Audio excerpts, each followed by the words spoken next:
Hello, and welcome to Archive Dive. I'm Maria Lockwood, a reporter with the Superior Telegram. Each month, we dip into files on historic events, people, and places in Superior and Douglas County with local historians. Today, we dip into a true crime as we discuss the unsolved 1897 murder of Joseph Blackburn. An eccentric and recluse, Blackburn became wealthy providing supplies to lumbermen in the timber-rich area near Gordon. Not one to trust in banks, he was rumored to keep a chest of gold. When he was killed by a blow from behind, robbery was the suspected reason. Search for the fabled treasure went on for years and even led a judge to exhume the body of Blackburn's wife, who had been buried in a glass-lidded coffin. But gold was never found. We'll explore Blackburn's life, his death, and possible suspects, one who was acquitted and another who gained infamy out west. Helping us dive into the story today are Doug MacDonald and Brian Finstad with the Gordon-Wascott Historical Society. Hello. Thanks for joining us. Hi, Maria. This sounds like it was big news back in the day. Well, I guess you could say he was well known, and it was quite a brutal death, getting hit with a pole axe in the head. So, and he was actually a relative of mine, great uncle, because he was Antoine Gordon's brother-in-law. Okay. And So he that's a lived in the connection. area about the same time that Antoine and Sarah Oh, did? yes, he did. I guess he came out on the Once River around 1860, Okay. and he set up a trading post. He had a cranberry bog. He sold lumber and timber, and he had a lodge there. And a bar, too? oh, yeah, he had I heard it referred to as a dive. A dive. They just served whiskey on a barrel. And Okay. And apparently, all of these enterprises were very lucrative. yes, But he didn't use banks? it's quite a lengthy story, and unfortunate being related through my grandfather and his dad, William Gordon, that we got a lot of firsthand information on not just rumor, but the facts. Okay. And the facts were he didn't believe in paper money. He only believed in hard, which, of course, it backs itself, gold and silver. Right. Anybody can print. You can't make gold or silver. Mm-hmm. So he was a firm believer, like a lot of people, in hard money. Okay. Well, it was rumored in the public, but the facts were he would bank in Stillwater, Minnesota, and he would load paper money into gunny sacks like potatoes, Mm-hmm. and he would go to Stillwater with those. He'd take the trail, I suppose, and then he'd convert it. He'd bank, and then he'd convert it into hard money and bring the hard money back, gold and silver. Mm-hmm. And it gets pretty complicated. I don't want to confuse people with the trail here, but he kept a healthy bank account in Stillwater because he was arrested in, I think, 1884. And my great-grandfather was Indian police and marshal at the time. And he had to escort Blackburn to Madison for federal trial for trespassing on Indian land. His cutting crew had accidentally cut on Indian property. Oh, okay. So they fined and arrested Blackburn. Well, they got to Madison, and Grandpa said he appeared in buckskin. Blackburn was in buckskin there, appeared before the judge, and the judge set the trial date at a later date. And Blackburn said, well, can a man go his own bail? And the judge says, well, do you have it? And he said, wire my bank. And so they wired his bank, and they said, we'll go good up to $75,000, which in that money of the day was $2 million something. Wow. So he had a few bucks somewhere. Definitely. And he did have some in the bank. Yes.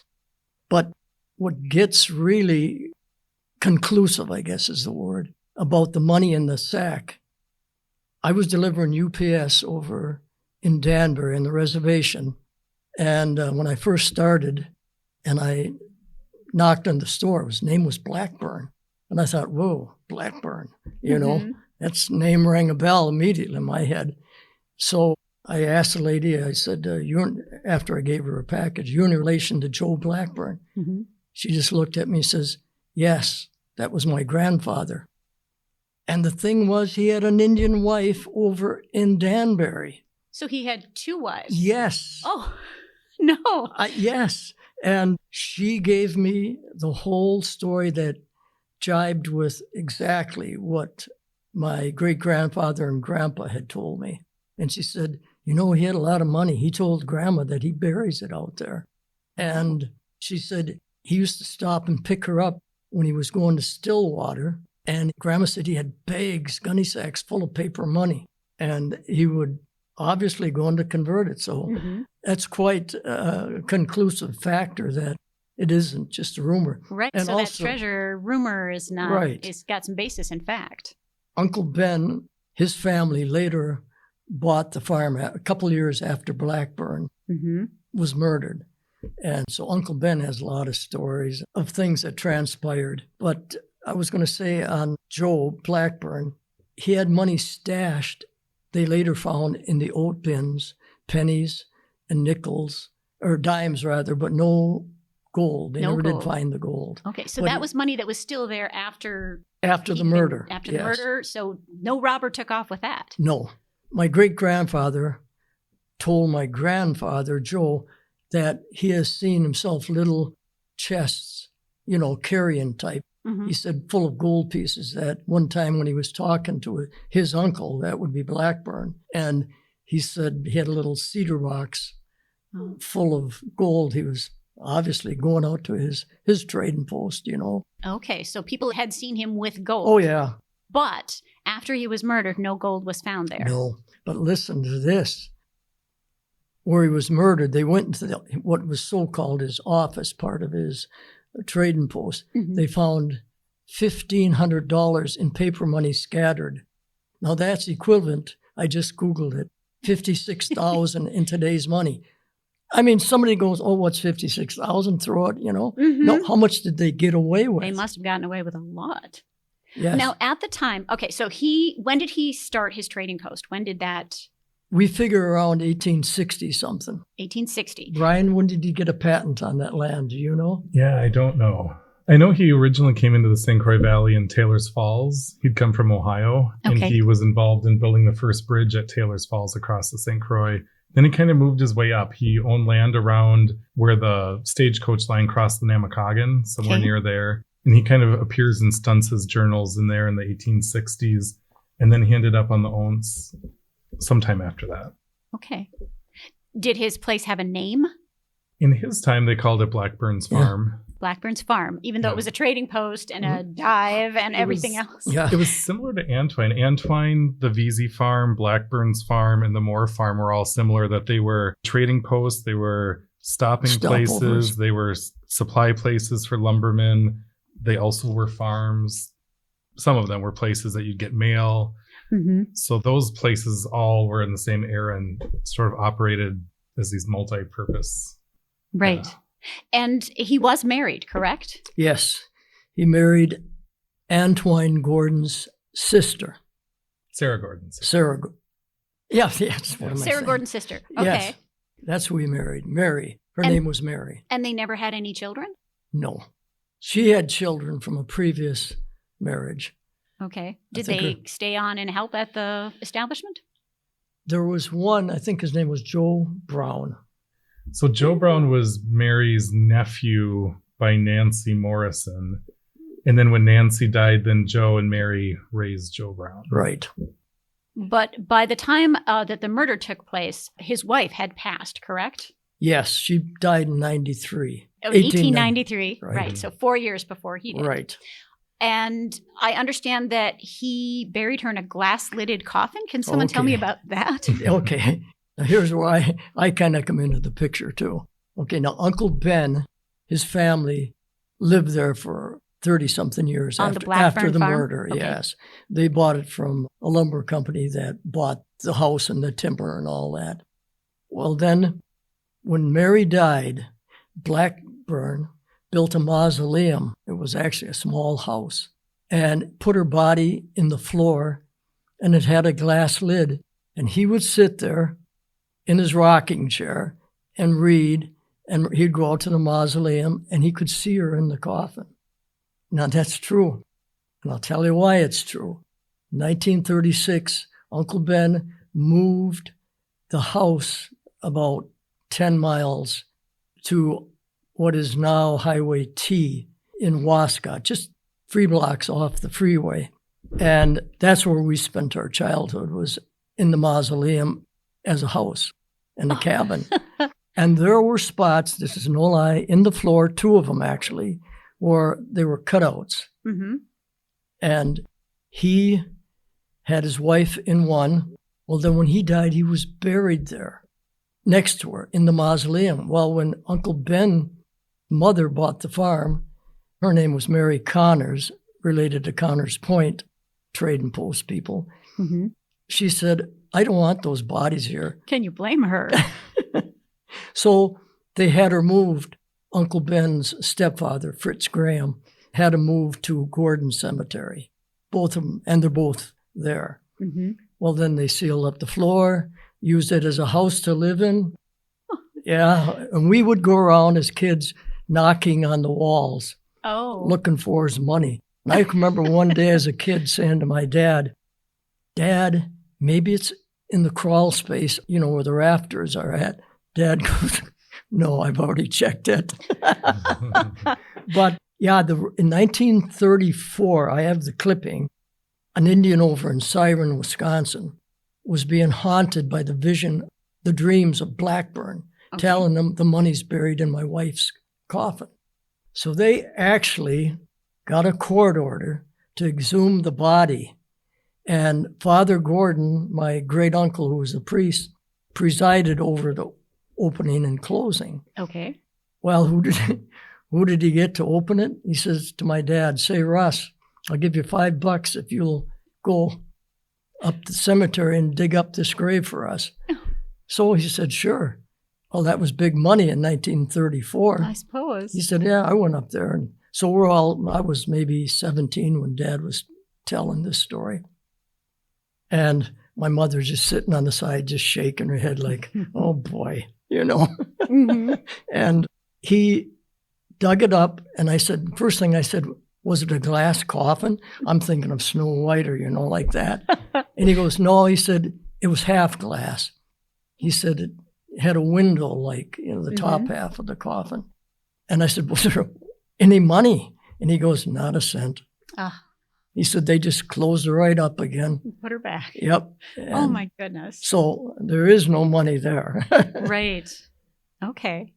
So, Brian, can you take me back and tell me about the murder itself? What happened? So from my recollection, and Doug can maybe fill in more details, is he was walking from the barn to the house, and he was hit in the back of the head with a poleaxe.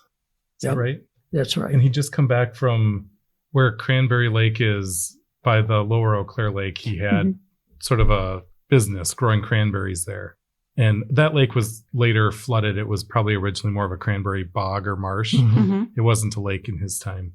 And he'd just come back from harvesting cranberries over there when it happened. And actually, my Uncle Ben, very, very, I just can't say enough about him. He was just a brilliant man and had a great memory and very meticulous. He drew me a map. In 1966, we went out there, and he knew the farm, the trading post. I mean, he spent all his life there. And we walked around, and he was showing me, and he said, probe there. And I'd probe, and I'd hit cement. And he said, yeah, that's the old barn and the ice house. But he drew a very intricate map of the whole thing, and he showed me exactly where the body was found. Mm-hmm. And Brian, I gave a copy to Brian of the map, and it's pretty neat. But he said the horse was grazing near it. Oh. And so he must have been leading his horse to the barn when he got smacked in the head. From behind. Yeah. Was it a blade or a blunt object? Or do you want to see it? Do I want to see it? Doug has it. Really? Yeah, Uncle Ben had all the old tools of Blackburn, and this one did him in, he said. Okay. It's a pretty wicked looking. Yeah, it's a beastly looking pickaxe. Oh, no. Yes. All right, so someone had taken his own pickaxe and hit him over the head with it. They must have been waiting, because if they got into the tool shed and then surprised him, so they were obviously waiting for Blackburn to come there. The name Blackburn sounds like a pirate, so it kind of it leads to this story of gold. But then Charlie Beauregard, an Indian, full-blooded Indian from the Barnes area, Beauregard Lake is actually named after him. He had a little hut out there, and he found the body. Oh, he was the one to find Blackburn's and right body. away, they tried to pin it on him, and he spent the winter in the Douglas County Jail. Oh, no. And they had his trial, and I think the jury was out 5 minutes or 15 minutes. Uncle Ben, when I said, do you think he did? And Uncle Ben goes, Charlie? I knew Charlie. He would never do anything like that. Why did they think that he did it? Just because he found the body? Who knows? Was there other evidence? Were there footprints? Were there... Yeah. There were moccasin prints. Yeah. And Charlie had moccasins, but like my Uncle Ben said, everybody had moccasins, wore them in those days, white or Indian. So it could have been anyone. Yes. And they didn't have any DNA forensic? No, nothing like that. Okay. And at that time, did they look to see if there was a lot of money, and there wasn't? Oh, yeah. You better believe. There wasn't gold, but there was a lot of money found. Yeah, they found an oat bin full of pennies, oat sack, I guess you'd call it. And like I always say, man, just think of the good dates of coins in those pennies, Then I believe they found some dimes, and but that was it. And then the paper money in the office. office. The paper money, that got left behind. And who knows how much the sheriff's crew and everybody could have taken, let's put it that way. You don't trust law enforcement at the time, huh? Anybody. The coroner. Right. Anyone who'd been there. Yep. It's interesting when you read the articles about the murder, you can tell that people were sort of following day by day of this whole drama, because the articles get longer and more elaborate. And, and it's also, the name Blackburn and buried gold and the wife in the glass coffin and murdered with a pole axe. Like, it all is just such a dramatic story. And it's kind of ironic for somebody that just kind of wanted to be left alone and live in the wilderness and, was known for being reclusive, that he ends up having the most dramatic story ever that over 100 years later we're still talking about. Yep. He had a brother who lived in Shell Lake. I think his name was Robert. And he probated executor of the will, I guess, or the estate, for lack of better words, yes. And so who knows how much he got. And nobody ever knew anything about Blackburn having sisters until last year, when the Ritchie House, the Ritchie House in the East End. Yes. And the Ritchie abstract files got donated to the Douglas County Historical Society, and we were going through them all. And, they're sorted by township and range. And I had the Gordon ones and was going through them. And on the abstract for the Blackburn property, there was a bunch of probate information on there. And it mentions two sisters that nobody knew about until, if it weren't for those records in the Ritchie House, we would have never known that. Oh, wow. Yeah. Interesting. Yeah. Okay. There was one other suspect who's got a Wild West connection. Yeah. So there was a local kid that went missing around the time when Blackburn was murdered. And he surfaced out west, robbing banks and, and running away from the law until he was eventually gunned down in Oregon, I believe it was. And there's actual newspaper articles going back as early as like 1905, I think, where they were theorizing that, and his name was Harry Tracy. He was one of the famous outlaws of out west, that Harry Tracy may have been the one who killed Joe Blackburn. Oh. And so that just adds to the whole thing, right? Of the name Blackburn and buried gold and the Indian wife and the glass coffin and, everything else. And then, of course, Harry Tracy ends up tied in somehow too. And the 1980s movie Desperado was based on the life of Harry Tracy, who is one of the theories may have killed Joe Blackburn. One of the suspects. So the thing just gets more, you couldn't make this up. No. Was he born and raised in the area then, Tracy? I don't think so. Or he was just passing through, I think. Passing through, okay. Yeah. And I think he was in Chittimau, which is like a stone's throw from Blackburn's place. Okay. So Blackburn's was sort of at the southern end of Gordon. And now actually that land is within the town of Wascott. Wascott didn't exist then, so Blackburn would have considered himself a Gordon resident and lived in the town of Gordon, but that land now is Wascott. Right. And do people still go there looking for buried treasure? It's private land. So no. It's pretty forested. You'd never see a trace, really, of anything. Of anything that had been there before. Right. But, for years, Uncle Ben would say, there's no gold there. No gold. He just poo-pooed it. He said, people used to come out. This is before metal detectors. When he owned it and be probing the ground with a rod, He said, people there all the time probing. But he said, there's no gold. Well, then when I told him about meeting Susie Blackburn over in Danbury, he would come to my house every night for many, many years after Aunt Jessie died and play cards. So we'd talk for hours on end. And when I told him that night what I had just found out, and we'd already written the article in the Advocate, I could see the wheels turning in Unc's head. And the next night when he came over to play cards, he hit the table with his fist and he said, there is gold out there. He said, I got to thinking, and he was converting money. And this is 1987 or so. Is when you're coming up with this epiphany here. And like I said, he was a smart man. So he was figuring the atomic weight of lead is basically the same as gold. And he said, there is no way. He had figured out how much money they could carry. He said, can you see running in the woods holding 2 car batteries? No. You can't do it. And he said, there's got to be gold buried out there, he said. And the tracks of the murderer went down through the Once, which is like a river behind there. And then beyond the Once is just wilderness. Oh boy, it's tough country. So they would have had to have gone a long ways on foot with. So like I said, that's what made a believer then out of Uncle Ben. He just said, no way that they could carry that kind of weight. No. And I've heard why the Old West, the outlaws are buried. You can't carry it. It's too heavy. Right. You got to stay on the move. Take the paper money. Right.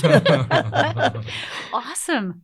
Wow. So do you tell this story very often at the Historical Society? Do you? Oh, once in a while. When we go to the cemetery, we have a cemetery tour every year, and usually Blackburn will be the last stop.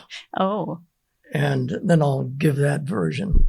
Okay. But they love it when I say, my dad opened this grave here, You have proof because your dad was there. I know that's true. Wow. Okay.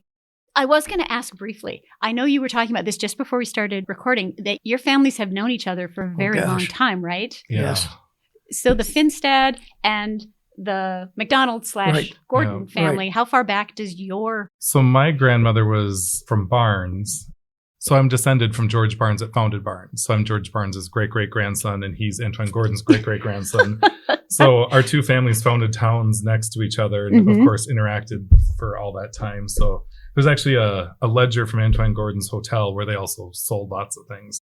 My great-great-grandfather was buying moccasins from Doug's family, way, way back. So our families have known each other forever. Okay. And Doug was one of my dad's best friends. Yep. I've literally known Doug since I was born. Wow. Sure have. So he's kind of like a second dad. All right. Yeah. Well, thank you for sharing the story with us. Is there anything we're missing? Anything new? Anything? Actually, the mausoleum is still standing. Is it? Yes. The one where your dad crawled in the rafters looking for money? Yeah, where we lived down, where I'd knock on the walls as a kid looking for the money. Yeah, that's actually still standing. Wow. Okay. Is it still a house?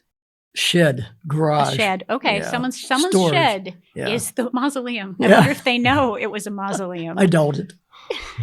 They will if they listen to this. You're right. So they better listen. All right. And you have written about this before, right? In 1981, like I said, Uncle Ben and I and Herb Wagner, and I just chipped in what I heard. But since then, we've gained a lot more information, basically through Susie Blackburn. And, that's solidified a lot of the stories. Right. But do you think we'll ever know who did it? I doubt it. Okay. Oh, let's see. There'd be no DNA on that axe handle, I suppose. You still have it. After all these years. Awesome. I was just thinking, being that this is audio, this might be a really unique opportunity to explain the pronunciation of once, because it has French and Ojibwe origins. Okay. And it's written many times where in writing it's sort of tried to explain it. But I was thinking, since this is audio, if you wanted to explain how that came to be. Well, you've got the Totogatik, then you got the Totogatik Ints. Ints means little in Chippewa.